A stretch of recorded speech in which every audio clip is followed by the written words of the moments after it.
Locked On MLB, your daily MLB podcast. Part of the Locked On Podcast Network, your team every day. Hello, baseball fans, and welcome to Locked On MLB, part of the Locked On Podcast Network, where it's your team every day. This is the daily podcast. We talk about all of Major League Baseball. I'm your host, Paul Francis Sullivan. If you're watching me on YouTube, oh, there it is. You can tell right here that you can please, and I'm imploring you to do this, call me Sully. This show is being dropped on the 12th day of September, 2021. It's a Sunday podcast, and we are going to be doing a recap of the Hall of Fame weekend, where we're going to be talking with Paul Holden of Locked On Rockies about Larry Walker, who was inducted to the Hall of Fame. We're bringing in Emily Nyman, who is going to be talking about Derek Jeter. And then we're going to be bringing in one of my favorite podcasters on the planet Earth, who's Tierney Steele, who's going to be talking about the Cooperstown experience in general. This show is available wherever you get your podcasts and on the YouTube channel. And you can follow us on Twitter at, check underneath me right now. Where is that? There it is, Locked On MLB Pods. I'm your pal Sully. You can follow me at Sully Baseball on Twitter, Sully Baseball Podcast on Instagram. If you have a smart device, be sure to tell it to play podcast Locked On MLB, or check out some of the other great shows on the Locked On Podcast Network, including Locked On Fantasy Baseball with Scott Cullen. And hey, why not Locked On Rockies with Paul Holden? It's a good show. So, as we're here, it's the 12th day of September, and it's a Sunday. We're recording this. Normally, the Hall of Fame weekend's a weekend where you're home and you can watch the induction for reasons not known to anybody, and that sociologists and historians and scientists will be pondering for generations. They had the induction ceremony on a Wednesday. And so therefore, well, I didn't get to see it live, and chances are you didn't either. Well, a major league team finally got representation in the Hall of Fame. And no, it was not the Seattle Pilots, who I'm representing in my t-shirt right here. For those of you who are watching me on YouTube, if you're just listening to earbuds, you're just going to have to deal with the fact I'm wearing a Seattle Pilots t-shirt. Nope. The Colorado Rockies had nobody, and did I mention nobody, in the Hall of Fame who spent even a game wearing a Rockies uniform as a player inducted into the Hall of Fame. And it looked like at one point maybe it could have been Dale Murphy, friend of the podcast, Dale Murphy, who finished with 398 home runs and finished his career in Colorado, where I'm sure he thought it was going to be easy to get number 400. Alas, his career was over and he did not get into the Hall of Fame. Well, the first ever Rocky did get elected to the Hall of Fame, and I think it's a good thing that it was someone who you associate with the Rockies. It's not like, oh, did you know that at the end of his career, such and such played for the Rockies? You know, kind of like how, Gaylord Perry got his 300th win with the Mariners. Really? Yeah, that was kind of weird, wasn't it? No, it was a real Rocky and one of the first real stars of the Colorado Rockies. Well, one of the current real stars of the Colorado Rockies is the host of Locked On Rockies. Let's bring him aboard. Here's Paul Holden. How you doing, Paul? Woo, that's a big introduction. I love it. That's Thank right. you so much, Sully. So excited to be here. You are the Larry Walker of the Locked On Podcast Network. You are the host of Locked On Rockies. Absolutely. I will take that compliment any day, happily. And you are the second most popular podcaster on the Locked On Network whose name starts with Paul Francis. That is true. I will. Yep. I'm definitely a solid silver medal in that one, but still, yeah, we, every time you say it, it's like, huh? It still makes me, still makes me laugh. It's a great combination. Absolutely. So, all right. Hey, thanks for jumping on board right now, as you're in the Rocky Cave right now, and I'm representing the Pilots. Strange that the Hall of Fame ceremony was on a Wednesday. And for those of you who follow my In Memoriam videos, just the staggering number of people who have been lost since the last induction ceremony, that included Al Kaline, who was not in the last In Memoriam. He was in the previous In Memoriam video, but we didn't have a Hall of Fame ceremony last year. And whether it was Henry Aaron or Tom Seaver, Lou Brock, Bob Gibson, Don Sutton, Phil Necro, Tommy Lasorda, Joe Morgan, Whitey Ford. I think I'm missing one along the way there. But either way, it's just an unbelievable number of legends who are now gone. and when old legends go, we replenish them with new legends, and enter Larry Walker. Absolutely. Yeah. And so you mentioned at the top of the show here that not being able to watch it live. I joined you right there. There was no way I could tune in to watch. I could see moments on Twitter, but there was no way I was able to watch it, and it was such a shame because I was really trying to see as much as I could. I think it's a big day for Rockies fans. Yeah, it really is. I mean, uh, you also had Derek Jeter, who Right. was in there, who was kind of a popular player from a relatively large media market. You would have thought there would have been some attention given to that. For Rockies fans, we finally have a member of the Hall of Fame with a CR. Now, I didn't see his plaque. Does he have the Rockies logo on Oh yeah. his? Okay. He went Why? in with the Rockies hat. He's got that nice flow that of Larry Walker. Oh, yeah. That's nice that hairstyle he was rocking. Right. By the way, I don't know if you go back to ever looking at the original plaques, like when it was, Babe Ruth or Ty Cobb or Christy Mathewson or Grover Cleveland Alexander. I don't remember all the first class, Tris Speaker, and like Babe Ruth's plaque had like 4 sentences on it. It's like the game's biggest draw, big huge home run hitter, pretty good. We like him. Boom, Babe Ruth. And Ted Simmons was like it was 2-point Helvetica font. It was like it was a Tolstoy novel on Ted Simmons's plaque. Again, I get you try to make it so when you go to the museum, Babe Ruth's was too short. Right. I don't think I don't remember his plaque off the top of my head, but I could probably have it tattooed on my arm. It was so short. Mm-hmm. And I don't know if they even mentioned the fact that he was an elite pitcher, and that he set World Series records as a pitcher. Before he said, hey, maybe I should hit homers. And then Ted Simmons was, and when he went to high school, he carried his book. I mean, it was like somewhere in between a Dixie Cup riddle for Babe Ruth and the Magna Carta for Ted Simmons. There's a gray area. Maybe it was perfectly done in the age of Willie Mays, or maybe Right. perfectly done with Bob Gibson. I don't know, but somewhere in between that, I get it. When you're going down and you're like we had on we had on Vanessa Rose, who's the granddaughter of Turkey Stearns, who was a Hall of Famer from the Negro Leagues. Mm-hmm. And I understand you need to put a lot on that plaque, Right. because people may not be familiar who Turkey Stearns was. But but sometimes it's like, hey, it's Ted Simmons. Right. Yeah. He's a good catcher. Yeah. He's a good catcher. So anyway, that's my little plaque thing. Let's get back onto it. Larry Walker's in the Hall of Fame, and I think just deservedly so. I mean, he was such a phenomenal player in his time in the Rockies. What did he mean to that Blake Street Bomber crowd and and being kind of the link, because he played with a lot of the players who eventually was on the team that went to the World Series in 2007.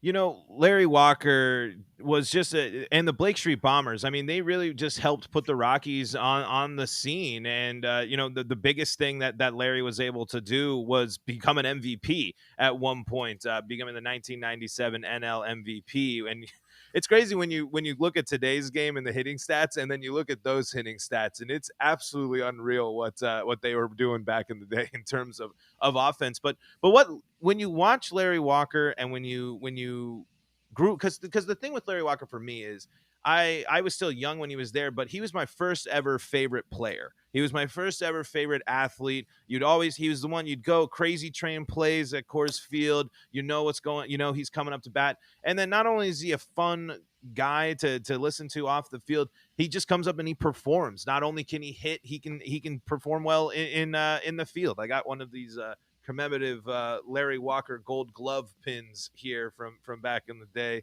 for the video fans out there. But it was just, he kind of nailed it in his speech, where he said that he never tried to be a Hall of Famer. He just tried to be average, but he was so much more than that. And above all, from what he gave to the Rockies, he's now opened the door for Rockies players to enter the Hall of Fame, and the Coors Field conversation can die down a little bit, and players that deservingly so need to be in the Hall, like Larry Walker, now that they the Rockies kind of stigma is lifted a little bit. But above all, I think he just embodied what the Rockies baseball was of that era of just, let's just hit a bunch of home runs, fast pace, lots of offense, and then try to cover as much of that big outfield as you can with as much fantastic defense. I want to bring up his 1997 MVP season, because in some ways, of course, that was the highlight of his career, was in 1997, win the MVP. And of course, he had an uphill battle, because there is such a stigma on praising the stats, offensive stats of a player playing in Coors Field. And of course, before they installed the humidor, it was like playing in zero gravity at one point. Right. I mean, in 1995, I hit 2 home runs for the Rockies, and I didn't even go to Denver. I mean, that's how easy it was to hit a home run. But I want to just go over one thing, okay, in terms of Larry Walker's splits. I know that people are always going to say, yeah, but he played in Coors. So the 346 batting average, the on-base, this is in terms of his splits, 346 average, 443 on-base percentage, and OPS of 1.176, 29 home runs, and 62 runs batted in. Those are his stats away. That's away from Coors Field. Mm-hmm. That he had an OPS of 1.176 with 29 home runs. He hit more home runs on the road than he did at home. Right. His OPS was higher on the road than it was at home. His batting average was 40 points higher at Coors Field, but his on-base percentage was similar, and his slugging percentage was higher on the road. So anybody who said that he inflated his stats because of Coors Field in his MVP season of 1997 is factually incorrect. Exactly. He actually, if I showed you his stats, and here's his road stats, here's his away stats, pick which one is which. Believe it or not, the better power numbers, the better OPS, the better home run totals were on the road. And they were spectacular in Coors Field, mind you. But on the road, he was actually better. So if anyone tried to say, yeah, you won the, there are some hitters who took advantage of Coors Field. Absolutely. And there have always been hitters who took advantage of their environment. Chuck Klein is in the freaking Hall of Fame because he played in the Baker Bowl for the Philadelphia Phillies in the 30s, where he had a check swing, broken bat, the second baseman scrumming back to edge of the infield, and it's gone. Because I think it was 90 feet down the right field line. It was the dimensions of the freaking Baker Bowl were obscene. Mm-hmm. And Chuck Klein said, well, why don't you just do that? And I look like an elite hitter. Larry Walker was a great hitter no matter where he played, which is one of the reasons I'm very, very glad he got into the Hall of Fame. Look, I'm not saying this to besmirch Dante Bichette, but right. Dante Bichette was a much better hitter at Coors Field than he was at home. But that's not the case of Larry Walker. He was an elite player in, of course, an era where people were injecting God knows what into their body, and who knows if he was clean or not. I don't know. And I'm not going to condemn him because he's never tested positive, and you got to give people the benefit of the doubt on that. Even if he was better than everyone else. Mm-hmm. So, I think that he is, he put together a remarkable run there in Colorado. Yeah, and it's just something that you can kind of tell when people don't follow the Rockies or don't look up too much. They don't dive too deep into the stats when it's just the sole reliance on, well, he plays in Colorado. You do look at Larry Walker's splits in that MVP year, and they're basically identical. Like you said, better technically on the road as well. So when I hear those arguments, as much as you have to understand, and it is something the Rockies do have, it's also like, all right, well, in the modern day, we got people playing at, Great American. We got people playing at Yankee Stadium. We got people playing, hitting there in Houston to the Crawford boxes. And there's plenty of other stadiums with some wacky stuff. And especially in the post-Humidor era, I really think people are going to be able to put that Coors Field thing in much more of a check. But you can't deny that, though, that Larry Walker was playing at the height of balls just flying out of there. But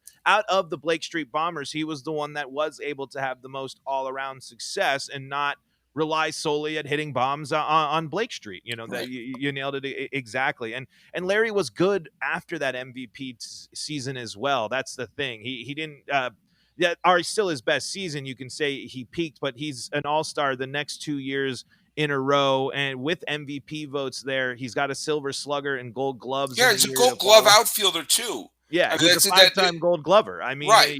he's phenomenal on defense as well, and he could steal a base. He would also be a threat on the base path. He wasn't a shy from trying to snag some extra bases. I mean, he has over 200 or yeah, he's got stolen bases. Yeah, he's got 230 stolen bases on the year. So tons of threats from Larry Walker in so many ways. Well, in that MVP season, he had 49 home runs and he stole 33 bases. 49 home runs. Is anyone ever going to hit 49 home runs ever again? Yes, I think so. But I think but will they also steal 33 bases? No chance. No way.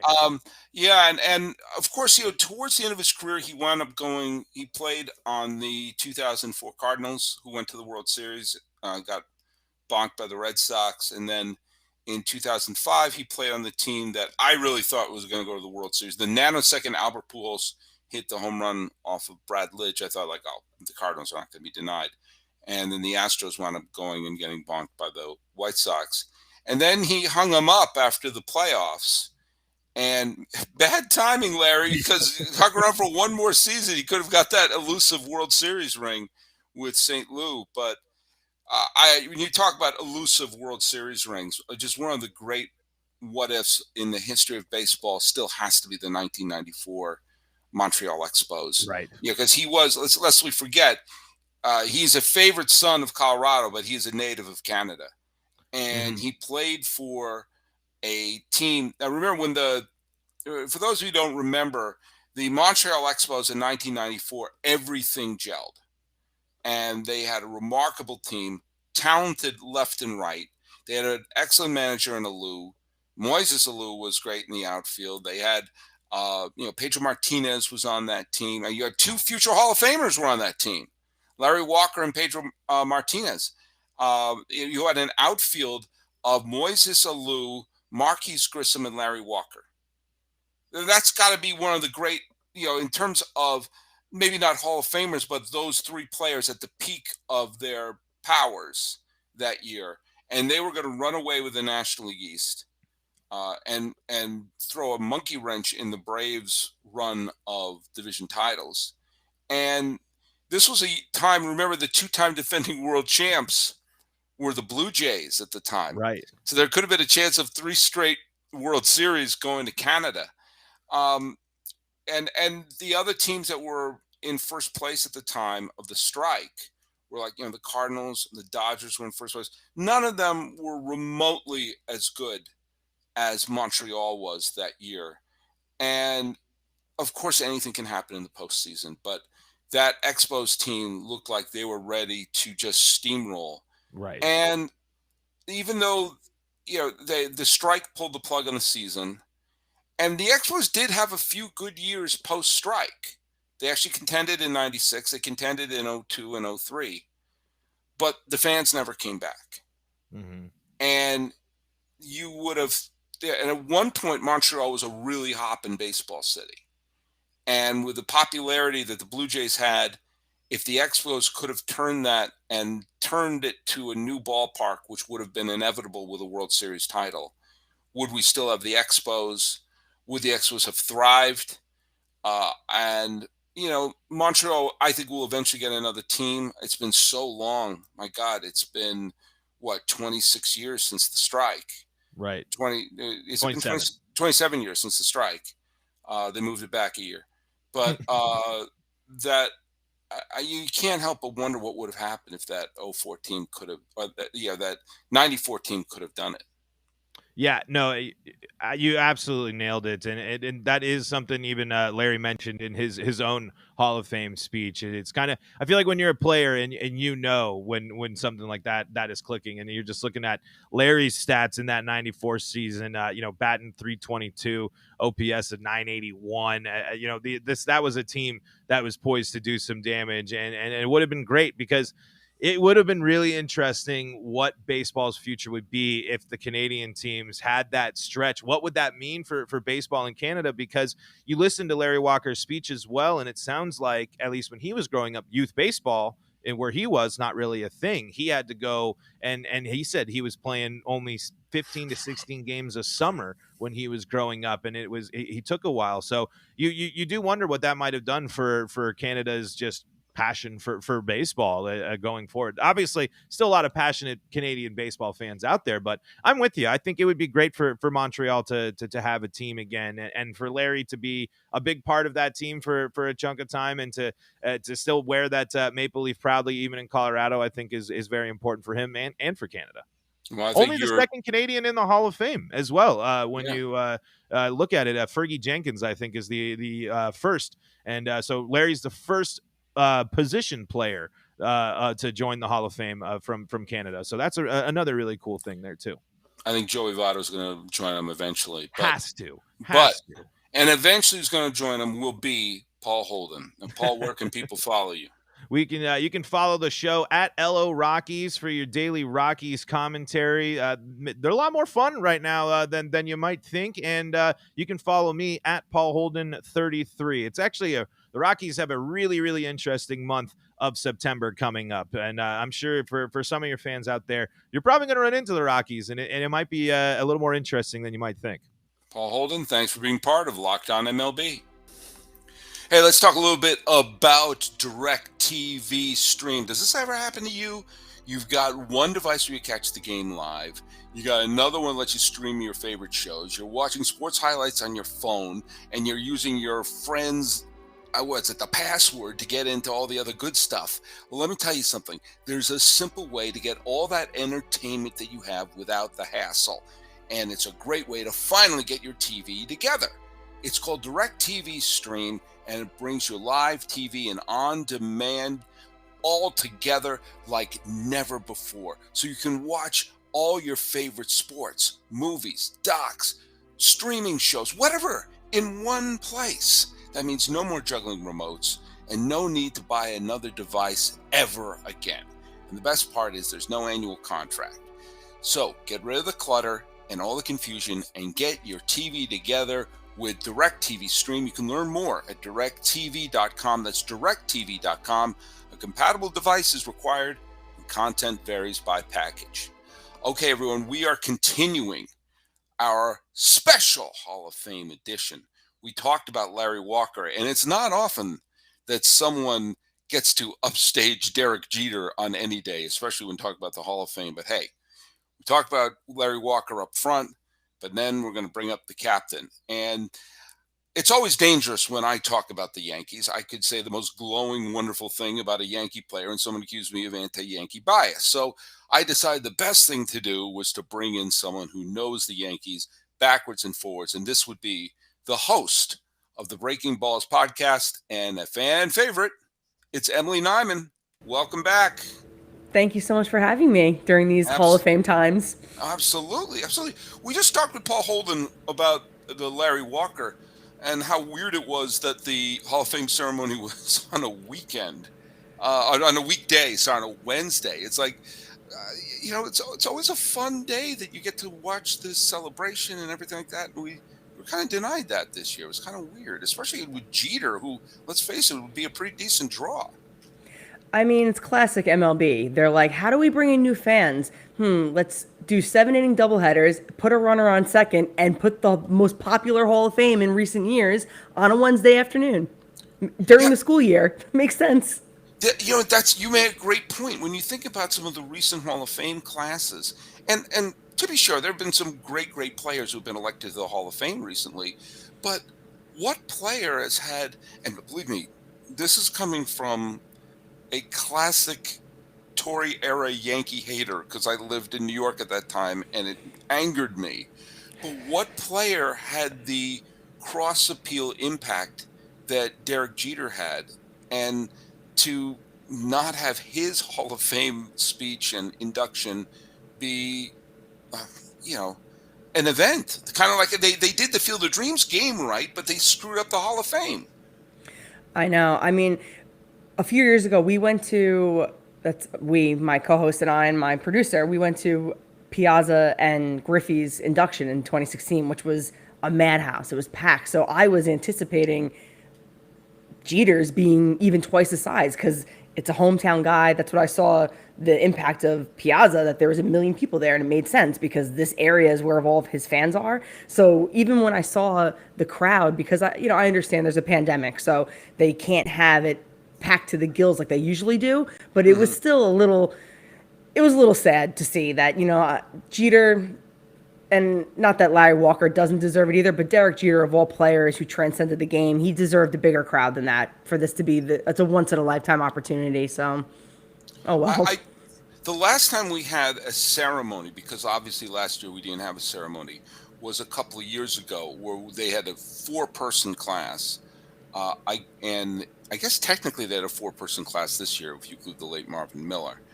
But you had the late Roy Halladay. You had one of my favorite, who was Edgar Martinez, and then probably not a Yankee favorite, and then you had a pair of Yankee Hall of Famers in Mussina and of course Mo Rivera. And I don't, forgive me, I don't specifically remember if that was a madhouse or not back in 2019, but I would imagine that Rivera, who, if anyone rivaled Jeter's popularity amongst Yankee fans at that time, not in terms of the all-round superstardom, but amongst Yankee fans, Rivera would be the closest you'd have in terms of popularity. Was that? Do you remember if that was a madhouse or not? I can't remember. I want to say yes, just because of the proximity, like I was just saying with Piazza, that it's one of those things that people are like, we might as well go. It's right here. It's a 4-hour drive from the tri-state area. So it probably was, but I would even say that it probably wouldn't have rivaled Jeter's had a pandemic not happened in our world. But who's to say, we'll never know, I guess. Did you watch his speech? I did. Not live, because I was at work. Again, you didn't watch it live. I love watching these speeches live. And that was, by the way, I have to say one thing. I know my mother's listening to this podcast. My mother grew up a big Yankee fan, and in an Italian family where Barrow was king. In fact, my grandfather switched his allegiance to the Mets when the Yankees fired Yogi Berra and he went to the Mets coaching staff. It's sad that my grandfather didn't live long enough to see when Yogi was an Astros coach, but I digress. But my mother and my family on my mom's side loved Rizzuto, and I loved Rizzuto as an announcer. He just was hilarious, and anyone who didn't get why he was so much fun just doesn't get it. And I know a lot of people criticize the fact that the Veterans Committee put him in the Hall of Fame as a player, not as an announcer, because Yogi was on the committee. It's a little bit of Harold Baines syndrome. But I would argue that whatever criticism you have of whether or not he had a Hall of Fame worthy career, it was worth it to put him in the Hall of Fame for his Hall of Fame speech, which was absolutely hilarious. And at one point he was talking about what he found on the buffet and stuff. It was like listening to him calling the game, where he goes off on these tangents and it was wonderful. And I said, I remember, and I think about that Hall of Fame speech, which I think was in '94. It's either '93 or '94. No, I know it was '94 because the strike was looming, and it was worth it to put him in the Hall of Fame for his speech. And that was that's to this day my favorite speech in the history of the Hall of Fame. So I'm gonna have to check that one out. I've never it's on YouTube. It's goofy. He's your goofy Italian uncle is who he is. But how was Jeter's speech? Because he was never known as being a very verbose fellow. You know, he was not known. There's no book called The Quotable Derek Jeter. You know, I was impressed, especially because, I mean, take it with a grain of salt. The people that work for the Marlins said that he wrote it himself, and he may very well have. It wasn't anything that was like, I don't know if he wrote that. You know, there wasn't anything too flowery. And what Jeter always has in his corner is that he's just cool. He just has a vibe. He's just that guy. So the speech was great because he's as cool as a cucumber up there. He didn't look nervous at all. His voice didn't waver. He didn't sound nervous, and it sounded genuine. And he, you know, Jeter, and sides of him that we never really knew, because like you said, he wasn't one that was always on the mic and saying the wrong thing or even the right thing. So now in his post-career, where he's opening up a little bit more, especially during this time where the spotlight is back on him, he was funny. He was thoughtful, and obviously I'm a little biased as being a Yankee fan, but as an A-Rod stan, I feel that even as a Yankee fan, I'm not super biased when it comes to Jeter, and I can say that it made me tear up a few times. It was really, really good. I was going to ask you about that because one of the things, we've had you on this podcast and we've talked about a bunch of things before, and one of the things that I've always, and I know more than one Yankee fan like you, where you are, I don't want to say defensive about A-Rod, but you defend A-Rod because there seems to be an anti-A-Rod stance amongst many Yankee fans, which I find absolutely bewildering. As an outsider, I find bewildering because he dragged two specific times. He dragged the team to the postseason almost by himself in 05 and 07. They don't come near winning the World Series in 2009, where he hit key home runs in each round. And if there was a division series MVP, he would have won it 3 or 4 times as a member of the Yankees, and or at least twice, at least in 04 and 09. And he seems to get very little respect to the point that Joey Gallo is wearing his freaking number at this point.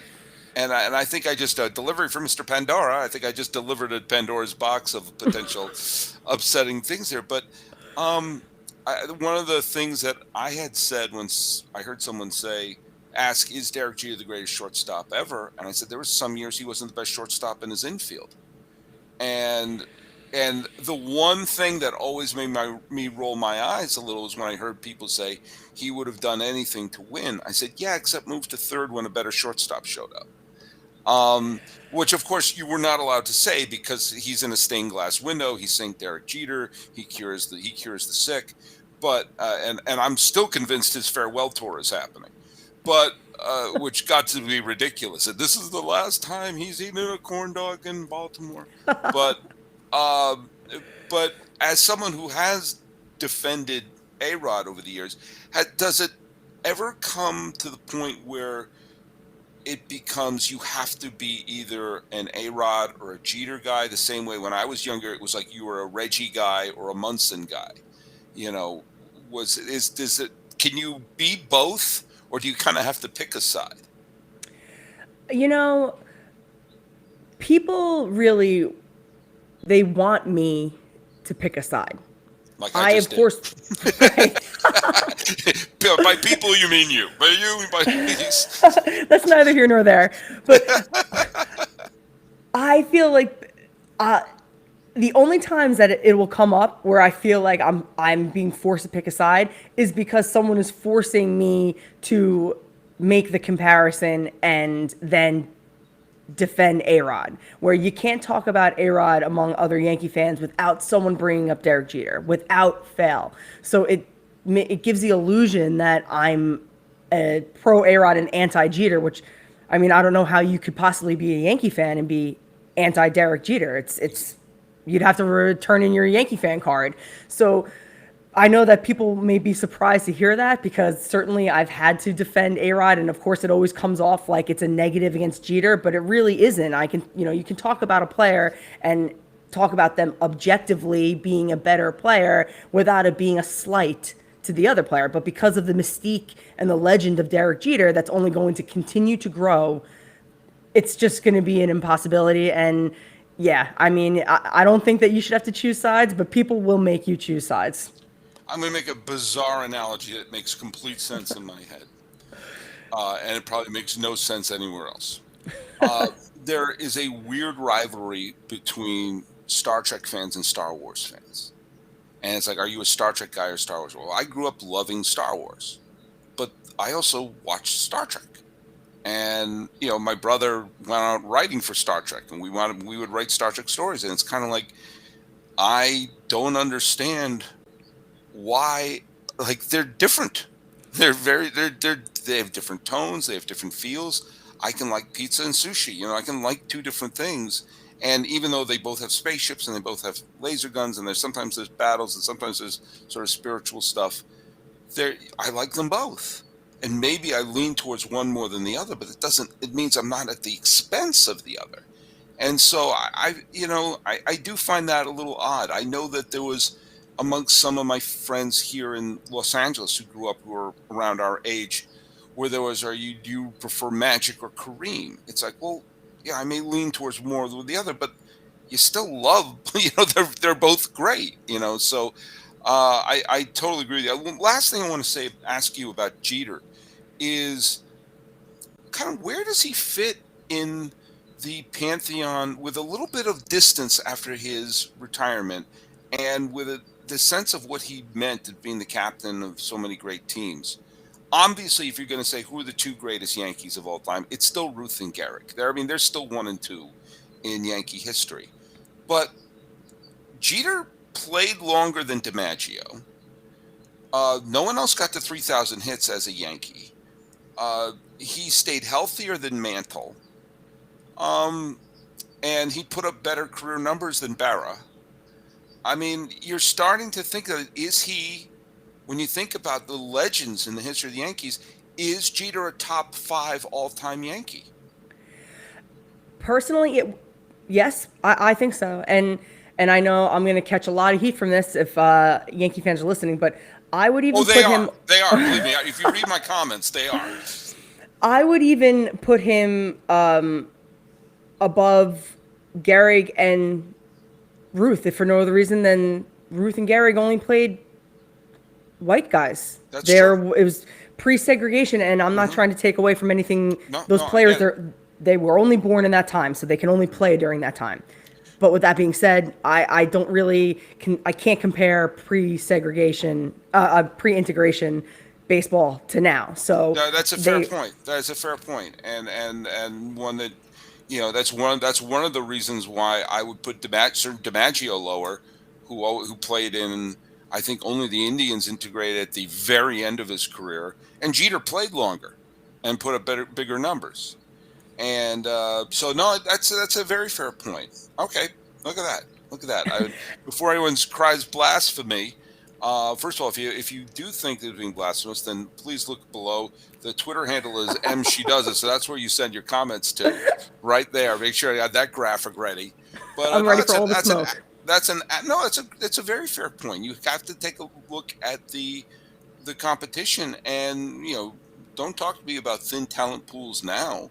Imagine putting together teams. It was where not only no African American players, but no one from the Dominican, nobody from the Caribbean. There's the tremendous talent pools that come together to make up the melting pot of Major League Baseball today. No doubt whatever era Ruth and Gehrig would have played in, they would have been excellent.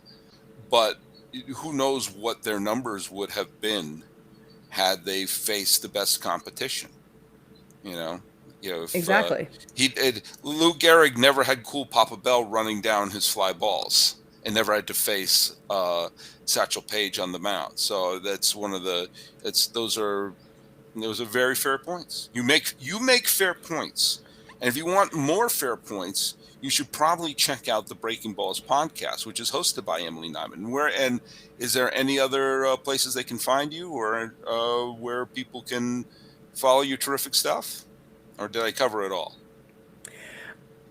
I'm sorry, what was that? It broke up for a second. No, I was saying, where else can people follow you, essentially, is my roundabout way of saying it. So. Oh, well, you already put my Twitter up, but you could also follow us on @BreakBallsPod on Twitter. I knew there was something I missed. So, thank you so much, Emily Nyman, for joining the podcast. And let me just tell you something. For our parting guests, as always, we give them Built Bars. And Built Bars are the best tasting protein bars ever. Now, Emily Nyman knows this, that they have fantastic flavors like German chocolate, cookies and cream, orange, strawberry, salted caramel, double chocolate, mint brownie, cherry barcia, coconut, and my personal favorite, which is raspberry. If you can't choose a flavor, then what you should do is get a mix box, which had 2 of those 9, each of the 9 flavors. They have 17 to 18 grams of protein, calories range from 130 to 180, 4 or 5 grams of sugar, 4 or 5 grams net carb. They're all tasty. They're all healthy. You order today, you get the grasshopper, cookie, or raspberry, whatever you want. Built Bars are the official protein bars of the U.S. track and field team, which I think is pretty cool. So go to Built.com and use promo code LOCK15. You'll get 15% off your order. Use promo code LOCK15 for 15% off at BuiltBar.com. Okay, we're wrapping up today's Hall of Fame special of Locked On MLB. We've talked about Larry Walker. We've talked about Derek Jeter. Of course, Ted Simmons and Marvin Miller were also very, very worthy candidates to be in the Hall of Fame. And maybe we'll talk about them at one point. But there's another aspect of the Hall of Fame, and that is Cooperstown itself. And Cooperstown is significant because it is not the place where baseball was invented. Yet somehow, like the North Pole being the home of Santa Claus, it's become the place where baseball has been invented because one person who ended up in an insane asylum wrote a story saying Abner Doubleday, a Civil War officer, invented baseball, even though he didn't. And because of that, baseball's Hall of Fame is in Cooperstown. You probably would have found a more accurate place if you took a map and threw a dart at it at any other town. It could have been in Linfield, Massachusetts. And someone who was, I believe, in Linfield, Massachusetts earlier today is probably the single most prolific movie. Oh. All right, I gotta turn that off. My Simply Safe just went bananas on me. And you know what? I'm not even going to edit that out. I'm not going to edit that out. Someone who I've been on their podcasts, plural, and somehow has never made it to Locked On MLB is the Pedro Martinez of Movie Podcasts, my great friend, the host of we'll just go over all the movies we did. Let's just bring her on. She's in the waiting room. It's Tierney Steele. Hi, Tierney. Hi. How you doing? I know you want to say I was the host of MASH Minute because it was your favorite to be on. Yes, MASH Minute, where we talked about the 1970 Robert Altman film. We did podcasts on League of Their Own. We did podcasts on American Graffiti. We did podcasts on Close Encounters. Do you know what podcast you're going to do next summer? I'm doing The Sandlot. There you go. You were on Bull Durham Minute. Yeah. And it's in one of these bizarre sort of like moments of, wait a minute, you've never been on Locked On MLB.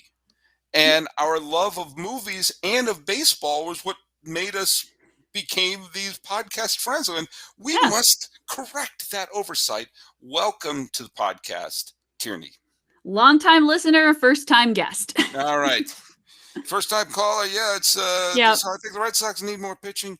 I can't talk about it right now, okay, but yes. Okay. Let's talk about happier things. Yeah, you are a Red Sox fan. But one of the reasons I wanted you specifically on the Hall of Fame show is that you frequently make, including this year, pilgrimages to where? Cooperstown to the Hall of Fame. To the Hall of Fame. I have been going to Cooperstown every summer since 2012. 2020 was the only one I missed. I did not go. Some of the people in the group that I meet up with there did go to Cooperstown in 2020. Really? Very different experience, but we always stay at the Otesaga Hotel. We always go to the hall on Saturday morning, and they were like, you know what? It's October. Fine. Okay, back it up. So tell us about the hotel. You said it so casually, like we all go there, or like. Okay. Do you stay at room 237 there? I mean, what is the situation? That really creeped me out because I was in 329 this time. I was like, wait, have I stayed in that room? No. So the Otesaga Hotel or Resort, I'm sorry, is an absolutely beautiful old hotel right on Lake Street in Cooperstown. And it is actually, we usually go on Labor Day weekend to avoid induction weekend because that is where the baseball players stay. It's attached to a golf course. They all play golf. They have a good time. And it just so happened that, you know, we went for our usual Labor Day thing. And for the record, the group I go with, I am the newcomer. I started in 2012. The family I go with started in 1992, and they were joining a family that had already been going for a few years. And every year, including when there was a global pandemic, they still made this work to get to the hall that year. So I go with diehards. I am the, you know, person who barely knows. I don't get all the trivia questions at dinner because we sit around and do baseball trivia around the table at dinner. But you were there this year on the verge of like completely by accident. You're checking out as Paul Molitor was checking in, sort of situation. I got to meet a couple of the guys who go and pick up the baseball players from the airport in Albany and drive them in. Those guys were very nice. There was someone running around frantically putting down no autograph signs because usually they have cleared out the hotel before people start arriving. But because it was a midweek, very unusual deal this year.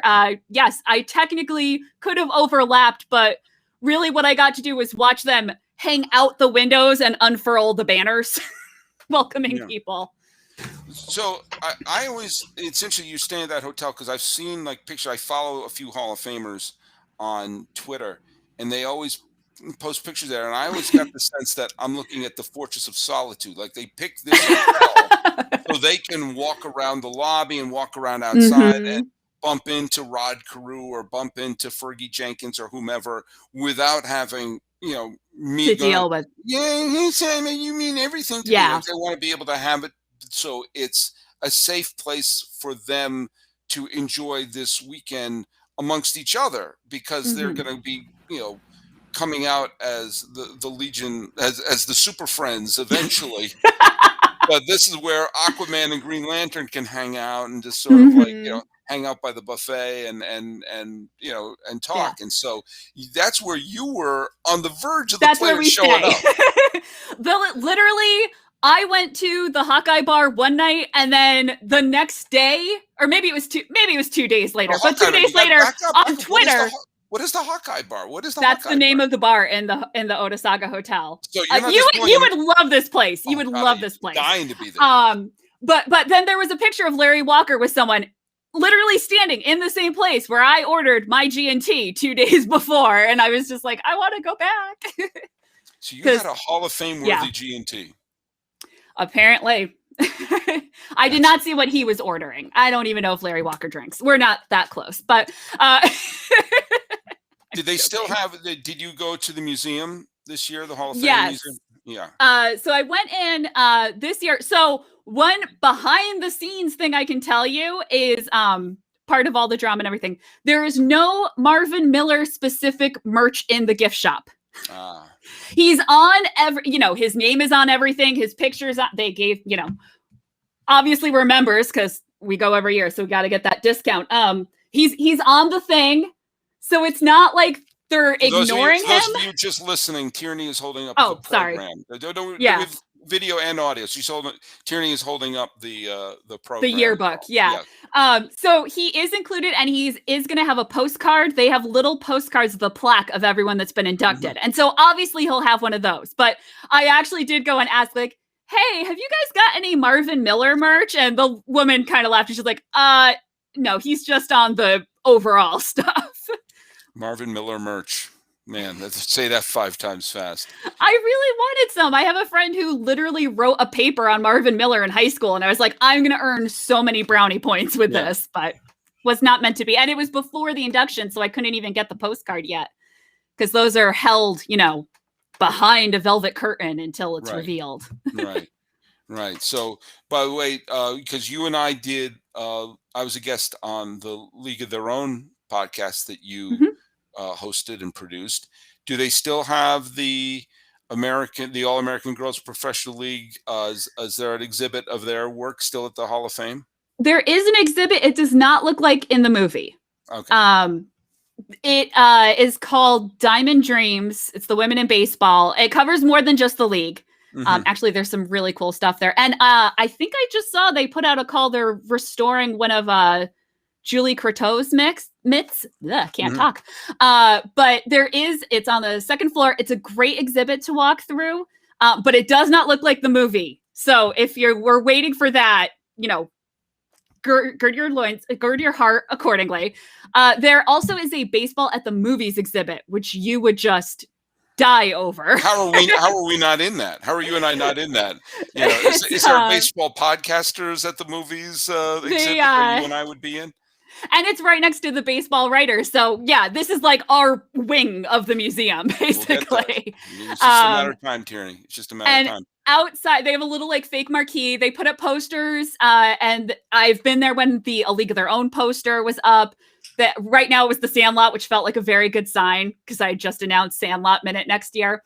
And they also, in the lobby, the theater lobby, they have a little setup. So on the anniversary of The Simpsons, it was all the Simpsons baseball episode memorabilia. And this year was all Field of Dreams memorabilia. Yeah, makes sense. So a lot of Kevin Costner going on. Yeah, and here's one thing I've been thinking about this ever since I first saw League of Their Own in '92. Was I wonder how many people who got to know baseball through that movie go to the Hall of Fame looking for Jimmy Dugan's plaque. Yeah. For those who wonder what I'm talking about, Tom Hanks's character Jimmy Dugan his character was a Hall of Famer who played for the Cubs, who's hit on hard times, and he was hired to manage. He is a composite of two real-life Hall of Famers, Hack Wilson, who played the majority of his career with the Cubs, and Jimmy Fox, who actually played the majority of his career with the A's and the Red Sox, but played with the Cubs towards the end of his career. And both of them were on hard times and became managers in the All-American Professional Girls Baseball League. And so the Jimmy Fox and Hank Wilson sort of were merged into Tom Hanks's character, Jimmy Dugan. I think I said this when I was a guest on your podcast. I wish they just used either Jimmy Fox's name or Hank Wilson's name. Kind of like you have, like the example, I don't know if this example I gave, but like Lenny Bruce is a character in Marvelous Mrs. Maisel. That you have, you can have a real human appearing in a film, even though there's some of the other people are fictitious. This Simply Safe thing keeps turning on, and I'm going to throw it into the Pacific Ocean. Are you feeling safe? No. It's the worst ad ever. They're not even a sponsor. The biggest thing I will say is originally there was going to be a very extensive love story for Jimmy Dugan, and I wonder if that kind of played into it, or it's like, oh, we don't want to like put that on an actual person. But I will say, speaking of women in the hall, so I mentioned there's the Diamond Dreams exhibit. There's Effa Manley's plaque in the actual Hall of Plaques, and then in the records room, I don't know if that's what it's officially called. I call it the records room. It's where all the numbers are. You just walk in and it's numbers and pictures and memorabilia. There is a member of AAGPBL represented because, and it's my favorite statistic I've ever seen, they have most bases stolen. All right, whatever, Ty Cobb. When you read what Sophie Curry's did in the league, you will understand why Sophie Curry's is in the records room under most bases stolen. And then they have the MLB where they're like, okay, the league had to change the rules to try to get her to steal less.